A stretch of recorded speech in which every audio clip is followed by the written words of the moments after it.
We traced your steps from the beginning to the end and back again.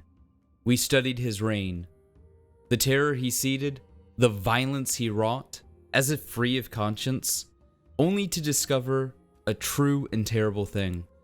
He was not simply the monster legends claim him to be, though, in finding this truth, we've come to understand the desire to build an armor of false narrative around all he'd done, all he'd become. Yet, that understanding, our understanding, of the need to control Yor's mythology should not be seen as an agreement on the matter. Quite the opposite, actually. When viewed as he truly was, not as he is imagined. We challenge the known mythologized depiction of the man who was Dredgen Yor. In our estimation, the monster so many see was, in fact, the best of us. His sacrifice total. His vile means meant to carve a greater end.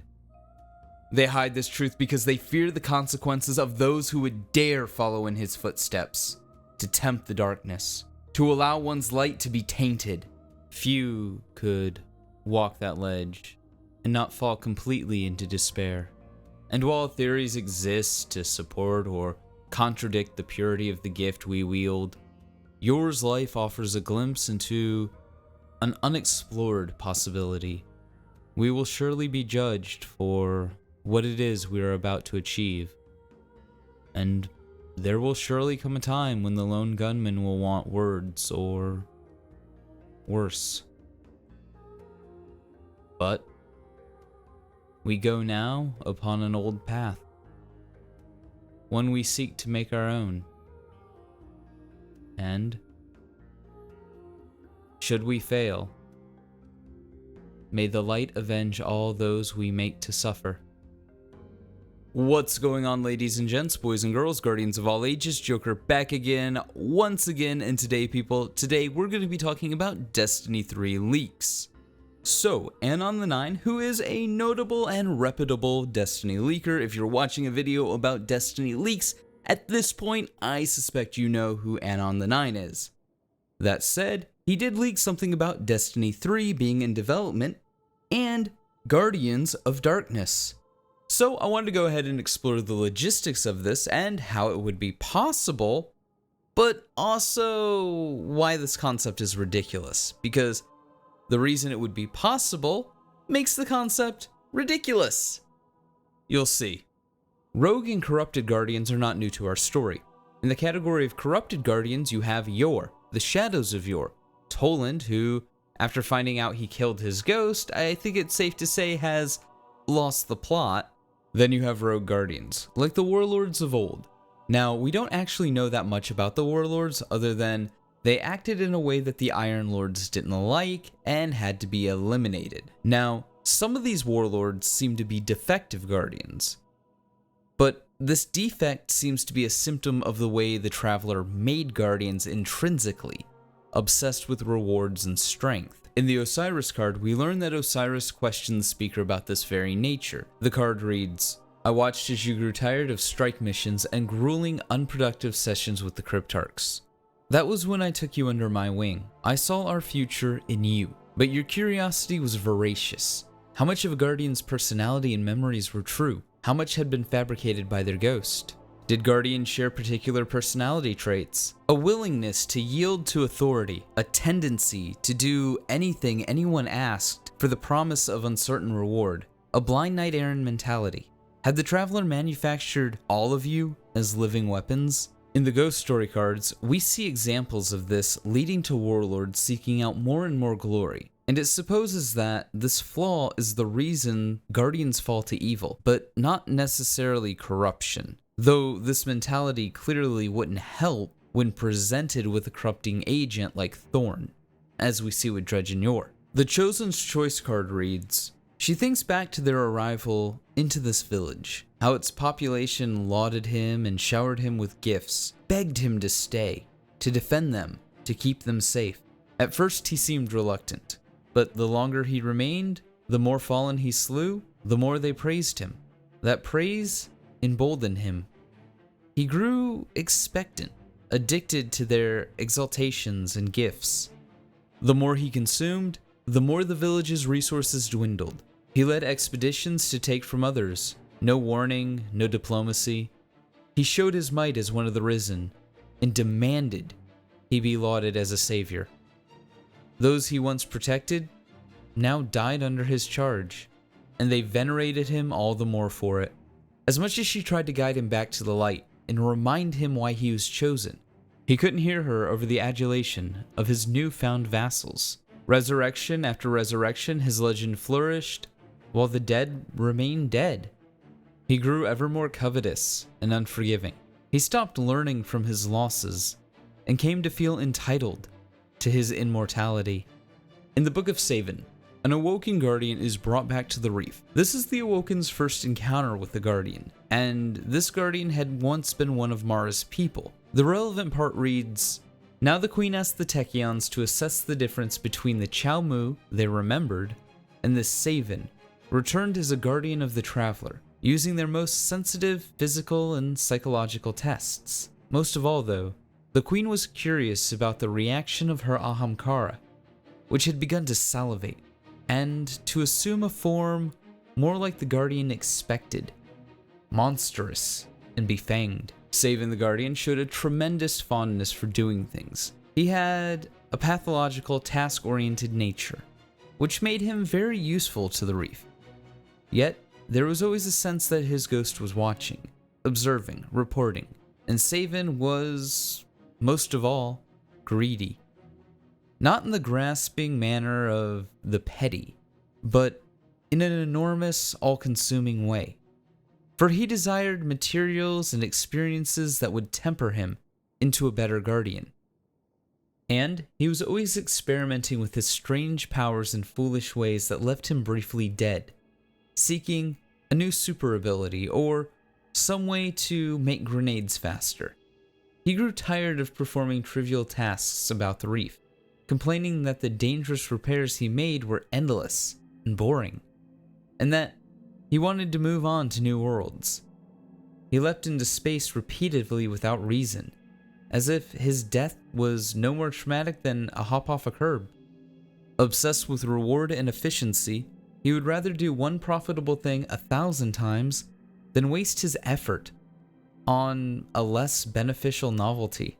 So Guardian's one design flaw seems to be they want to be better and to get stronger. This seems to be intrinsic to all Guardians, and this makes sense. As Guardians get stronger, so too does the Traveler. It's a symbiotic relationship. Some of the warlords seem to have been created from this mentality or this urge, but I wouldn't say all. Because they were the enemies of the Iron Lords, and the Iron Lords are heroic knights, like King Arthur, and they are the ones that ultimately won, we naturally define the warlords as bad or evil. But things are seldom that simple. And doing horrible things for the greater good is a theme that keeps popping up within Destiny, primarily with the Drifter, Dredgen Yor, and the Shadows of Yor. But you could also look at the Queen, Eris Morn, and basically everything we've done since being resurrected. I mean, every time we kill a servitor, we starve fallen children to death. But it's for the greater good. And in fact, there's a mission on Titan during the Vanilla Destiny 2 campaign where Zavala has you kill a hive hatchery. These are hive children who have yet to be implanted with worms and thus are actually innocent, and yet Zavala has us commit genocide, or inficide, in the name of the greater good. What's more likely, if we look at our own human history, is that there were warlords who conquered people, who held power. But you have to remember, this was during the Dark Age. Humanity had just started to claw its way back from the brink of extinction, and we were being preyed upon by the Fallen. Personally, I've always looked at the warlords more like historical figures, like Genghis Khan or Vlad the Impaler or any number of feudal lords. Some were good, some were bad. Some joined the Iron Lords, and some were just bad because they refused to give up their power. So I definitely think that there are some that we view as bad now who just didn't want to hand over power to this upstart cabal of guardians seeking power in the name of the greater good. So ultimately, when we look at the warlords, I don't think it's as simple as saying that they were evil. I think they were ultimately a product of the Traveler's programming, and the ones that weren't bad but were still wiped out by the Iron Lords for not submitting, I think you have to look at the situation as it was. The Iron Lords were a military force, which, under an Etherian king, Radagast, went to these different warlords and said, bend the knee to our king, whether you want to call him a king or not, or die. Regardless of if the Iron Lords had the best of intentions, people are going to look at that ultimatum and fight back. Now, I bring all of this up because I think for any discussion about Guardians of Darkness, it's important to remove the warlords from the discussion entirely, as this isn't falling to darkness. This is just falling to the nature given to them by the Traveler and doing evil stuff, or just not listening to the Iron Lords. So let's look at Guardians who have actually fallen to darkness. Dredge and Yor and the Shadows of Yor. The descent of these Guardians into darkness also comes with the descent into madness. And the falling of Guardians always seems to be the product of a ghost reviving an individual who is weak in character. Dredge and Yor was a noble man named Razilazir, and he had secret doubts, secret fears that he wasn't strong enough. So when presented with Thorn, and the darkness of Thorn, but the power Thorn offered, he embraced it. In one interaction, Dredge and Yor has gone into a bar or something like that. The occupants ask him about his hand cannon, the Thorn, and it turns into a bloody mess pretty quickly. At the end of it, however, Yor has this to say. You have nightmares? Ever seen a nightmare? Ever opened your eyes and realized the horror wasn't a dream, the terror wasn't gone? I've seen nightmares. I've lived in the shadows. They've been watching. I thought, it's foolish, I know, but I thought I saw a way. That maybe we could win. Maybe we could survive. But once you step into those shadows, it is so very hard to walk in the light. Or maybe I wasn't strong enough. Maybe. But I feel strong now. I stole the dark. Or maybe it stole me. Either way, here we are, and I am hungry. It's hungry. You have no light beyond the spark of your pathetic life. But a spark is something. So Dredge and Yor has clearly lost the plot and gone insane, and the Shadows of Yor, in the end, fell to the same madness and insanity as well. In the Shadows on the Wall card, Shin Malphur is given the location of Callum, one of the remaining Shadows of Yor, by the Drifter. And when he finds him, Callum is having an argument with his ghost, takes out one of those thorn shuriken, and stabs his ghost in the eye with it, killing it. Now, I'm just saying, when you're an immortal being and you kill the facilitator of that immortality, that's probably some level of insanity. Then there's the story presented to us on the Apocalypse Robes of the Drifter, who at the time was a member of the Shadows of Yor, leaving the Sol System and finding an icy world with creatures that had the ability to block the light. These guardians, corrupted by the thorn and the darkness, but still tied to the light, when their light was blocked by these creatures, they would still die, because their ghost was unable to revive them. And this makes perfect sense. The way power seems to work in Destiny is through channeling. The Hive channel the darkness through items, but more importantly, they channel it through their worms. Guardians are no different. The ghost seems to act as a two-way conduit, channeling light between the Guardian and the Traveler. As the Guardian gets stronger, so too does the Traveler. When Guardians use a weapon of sorrow, they are channeling the darkness through that weapon, not through themselves. So their powers and abilities do not change. For this type of channeling to occur, for the light powers to be swapped with darkness powers, would require the ghost to be willing to channel the darkness, or for something to take the place of the ghost. Lore has many instances of guardians going rogue or falling to corruption, but ghosts seem intrinsically good by design, by the design of their creator, the Traveler. In the Chosen's Choice card, a ghost, after her guardian murders members of a village, and then, in turn, is murdered by Fallen, his ghost looks at all the death and destruction her guardian caused and says, no. In the case of Dredgen Yor or Callum, the ghost stays with the corrupted guardian out of the hope that they can be brought back to the light. Like I said, ghosts, after all, are creations of the Traveler, to serve the Traveler. So a ghost willing to channel the darkness really does seem out of the question. And that's kind of important when we're talking about changing guardian power sets to be darkness-based. If a guardian channels the darkness, they're no longer a guardian. Not only have we seen that the darkness, even in small amounts, drives guardians insane, but they would also be detached from the light. This means it's not a straight up and down binary choice that you can switch between like a subclass. Dark Guardians fundamentally would be something else, not simply a corrupted guardian like Dredgen Yor or the Shadows of Yor or even Toland. So, once this choice was made, there would be no going back. Now, we'll get more into the darkness and what I think the darkness truly is at length in another video, but the long and short of it is the darkness seems to be entropy.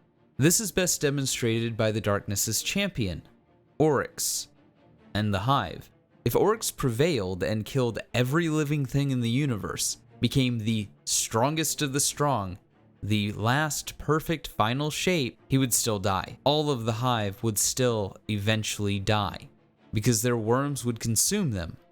So then the universe would be brought to a state of zero. There would be nothing. No humans, no Awoken, no Cabal, no Exos, no Hive, no Fallen, no Vex, no nothing. And this is actually the future the Vex are trying to avoid, the heat death of the universe.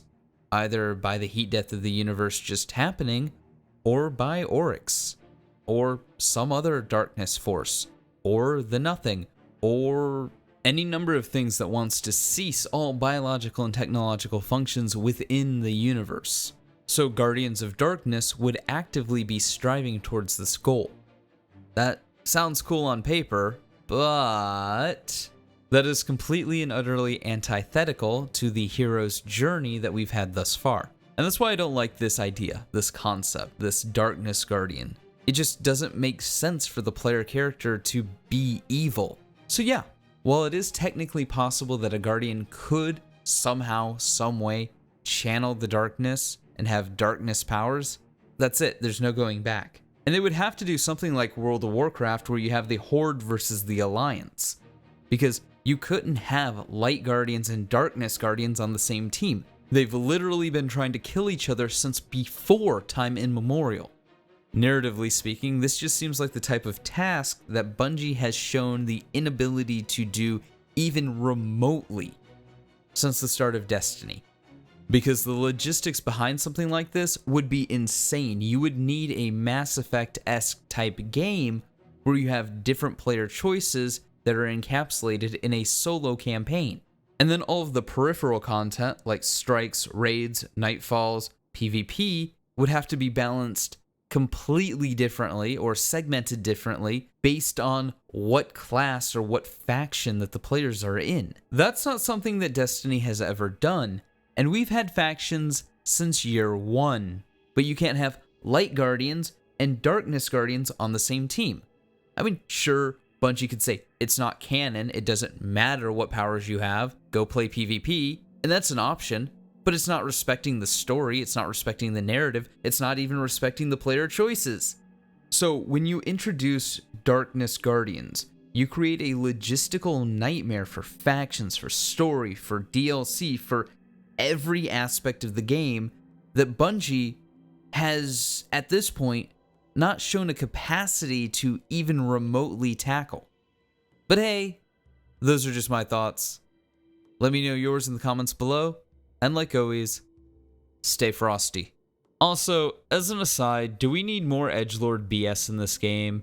Like, Grr, arg, such dark, much evil. I serve the darkness. I am the enemy of the light. Such dark, much evil. Must enact entropy and destroy all the things because I'm so dark and evil and misunderstood.